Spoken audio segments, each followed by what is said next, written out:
अगले दिन फिर से उस चित्रकार को बुलवाया जाता है। महाराज, मुझे फिर से क्यों बुलाया है? क्या आज्ञा है मेरे लिए? चित्रकार छबीला, हम यह चाहते हैं कि आप हमारी भी एक तस्वीर बनाएं। पर युवराज, आपको तो पता है कि मेरे चित्रकारी की वजह से महाराज का निधन हो गया और आप फिर भी मुझसे अपना चित्र बनवाना चाहते हैं। आपसे जितना कहा जाए बस आप उतना ही कीजिए। फिर चित्रकार प्रताप की एक तस्वीर बना देता है। चित्रकार छबीला, आपने हमारी तस्वीर तो बहुत सुंदर बनाई है, पर आपको कुछ दिन हमारे महल में ही रुकना होगा। जो आज्ञा महाराज। उसी रात को एक नकाबपोश युवराज के कमरे में युवराज को मारने के लिए पहुंच जाता है।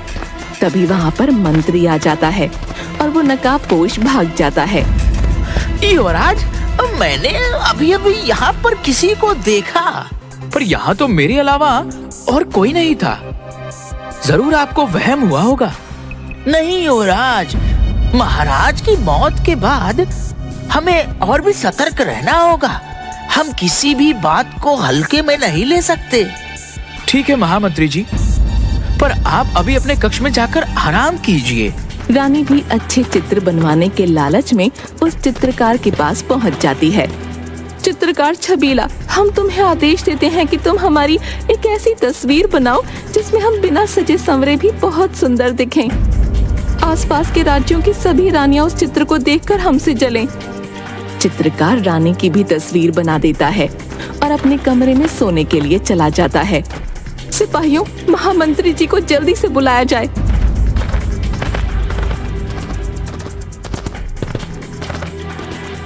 महामंत्री जी देखिए, उस चित्रकार ने हमारी कैसी तस्वीर बनाई है। हमने उसे कहा था कि तुम मेरी बहुत सुंदर तस्वीर बनाना, जिसे देखकर आसपास की सारी रानियां हमसे जलने लगें, पर उसने तो हमें ही जला दिया। मंत्री उस तस्वीर को देखकर हैरान हो जाता है। इस तस्वीर के मुताबिक आपका चेहरा जला हुआ है, मतलब आपके साथ भी ऐसी ही कुछ घटना होने वाली है। आप जरा सावधान रहना। तभी रानी की एक दासी गर्म पानी लेकर आती है और रानी का हाथ उससे जल जाता है।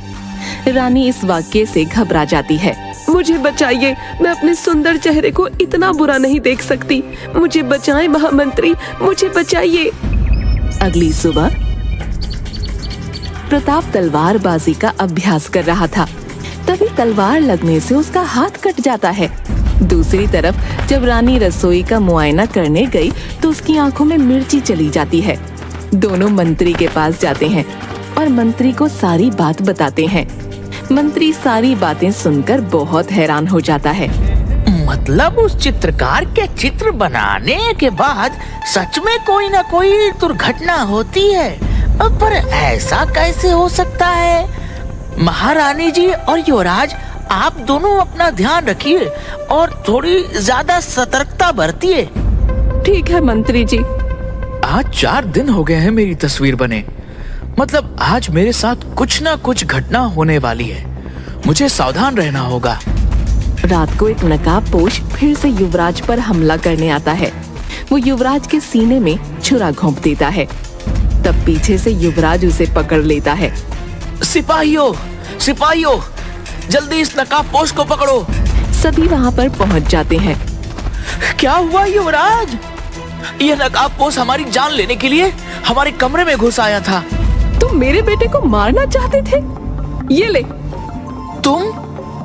अच्छा, तो वह तुम ही थे जिसने मेरे पिताजी को भी मार डाला और अब मुझे मारना चाहते हो। ये ले, तूने मेरी इतनी बदसूरत तस्वीर बनाई और अब तू मेरे बेटे को भी मारना चाहता था।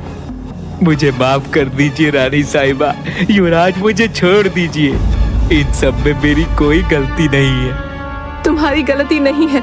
तुमने मेरी इतनी बदसूरत तस्वीर बनाई और कहता है कि मेरी गलती नहीं है। पता तुझे यहाँ किसने भेजा था?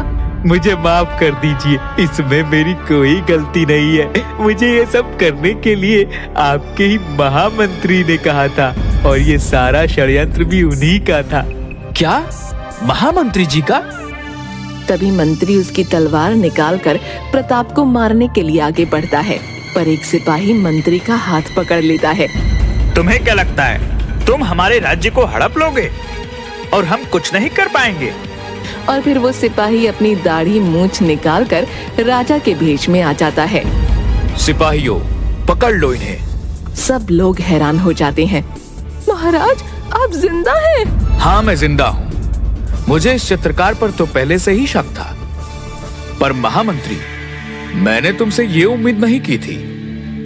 बोलो, क्यों किया तुमने ये सब?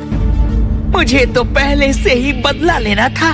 मैंने बहुत बार तुम्हें मारने की कोशिश की थी, पर मेरी सारी कोशिशें नाकामयाब रहीं।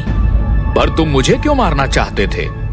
यह तुम पूछ रहे हो कि मैं तुम्हें क्यों मारना चाहता था? बचपन से ही तुम्हारे और मेरे बीच में जो भी प्रतियोगिता रही, वो हमेशा तुम जीत जाते थे। और तो और, जब हम दोनों स्वयंवर के लिए गए, तब मुझे पहली नजर में रानी से प्रेम हो गया। तब भी स्वयंवर जीतकर रानी भी तुमने हासिल कर ली।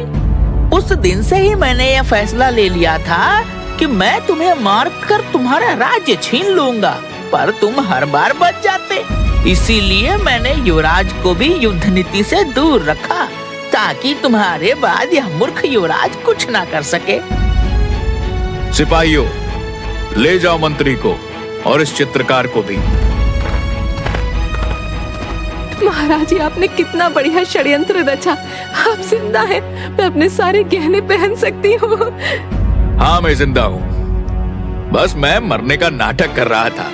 मुझे इस चित्रकार पर शुरू से ही शक था, पर मेरा शक यकीन में तब बदला जब मैंने इस चित्रकार को किसी से बात करते हुए सुना कि उसने मेरे दूध में जहर मिला दिया है, और फिर मैंने वह दूध फेंक दिया और मरने का नाटक किया, ताकि मैं इनकी हरकतों पर नजर रख सकूं और इनके षड्यंत्रों का पर्दाफाश कर सकूं। वो सब तो ठीक है, पर उस चित्रकार से मेरी एक सुंदर सी तस्वीर जरूर बनवा दीजिएगा।